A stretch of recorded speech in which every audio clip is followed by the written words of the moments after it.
মৰমৰ শিক্ষাৰ্থীসকল the golden টাচৰ 5 number প্ৰশ্নখিনি হৈছে সজাব লাগে জাম্বল সেন্টেন্স অৰ্থাৎ খেলিমেলিকৈ বাক্যসমূহ দিয়া হৈছে আমি এৰেঞ্জ কৰি সুন্দৰকৈ সজাব লাগে মই সংখ্যা অনুসৰি তোমালোকক বুজাই দিছোঁ গতিকে তোমালোকে এইসমূহ কৰি ল'বা 6 নম্বৰ প্ৰশ্নটো হৈছে এটা শব্দৰ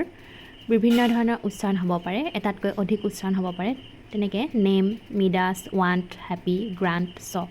অৰ্থাৎ এটা বৰ্ণৰ উচ্চাৰণসমূহ পৃথক পৃথক হয়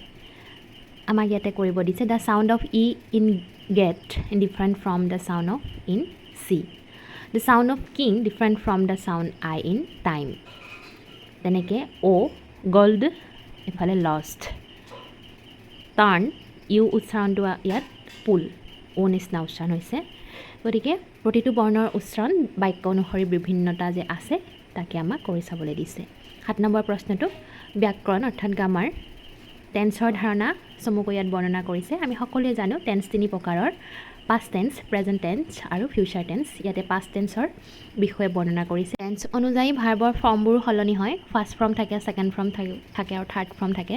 ঠিক সেইদৰে পাষ্ট টেন্সত আমাৰ ভাৰ্বৰ পাষ্ট ফৰ্মটোৱে বহে বেছ ফৰ্মটোৰ সলনি গতিকে ইডি যোগ হয় প্ৰতিটো বেছ অৰ্থাৎ ফাৰ্ষ্ট ফৰ্মৰ লগত যেনেকৈ লিভ লিভড হ'ব টাৰ্ণ টাৰ্ণড টাচ টাচড চক চকড ৰিয়েলাইজড হ'ব কিন্তু কিছুমান বেছ ফৰ্মৰ অৰ্থাৎ ফাৰ্ষ্ট ফৰ্মৰ সলনি নহয় যেনে গ' ৱেণ্ট হ'ব বিকেম হ'ব গট হ'ব চি চ হ'ব এইসমূহ তোমালোকে ব্যাকৰণৰ কিতাপখনত খুব সুন্দৰকৈ দিয়া আছে এবাৰ অধ্যয়ন কৰিবা নেক্সট এটা পেৰাগ্ৰাফ দিছে পেৰাগ্ৰাফটো চিম্পল পাষ্ট টেন্সলৈ নিব লাগে বেষ্ট ফৰ্মটো দিয়া আছে যেনেকৈ ৱান্টেড হ'ব উইষ্ট হ'ব granted touched hugged realized watched removed E D যোগ কৰি দিলে হ'ব নেক্সট আমাক দিছে look at the following words they can broken into different syllable অৰ্থাৎ এটা ৱৰ্ডক আমি কেইবাটাও ভাগত ভাগ কৰিব পাৰোঁ ফুলফিল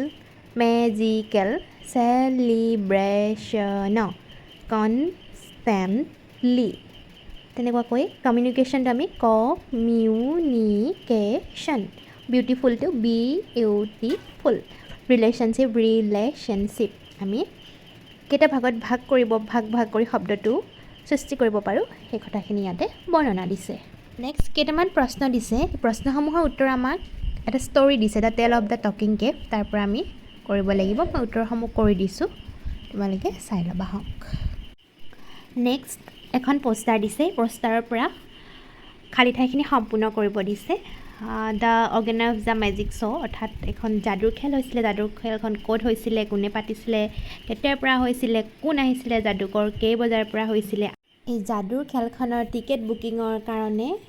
যিটো অনলাইন ৱেবছাইট দিছিলে তাৰ নাম লিখিব পাৰে পোষ্টাৰখনতে সকলো আছে আৰু মই তোমালোকৰ কাৰণে কৰি দিছোঁ এইখিনি আছিল আমাৰ দ্য গল্ডেন টাচৰ প্ৰশ্নৰ উত্তৰ নেক্সট আমি থাৰ্ড লেচন এ কিউৰিয়াছ মাইণ্ড আৰম্ভ কৰিম তেতিয়ালৈকে সকলো ভালে থাকা অধ্যয়ন কৰি থকা থেংক ইউ ধন্যবাদ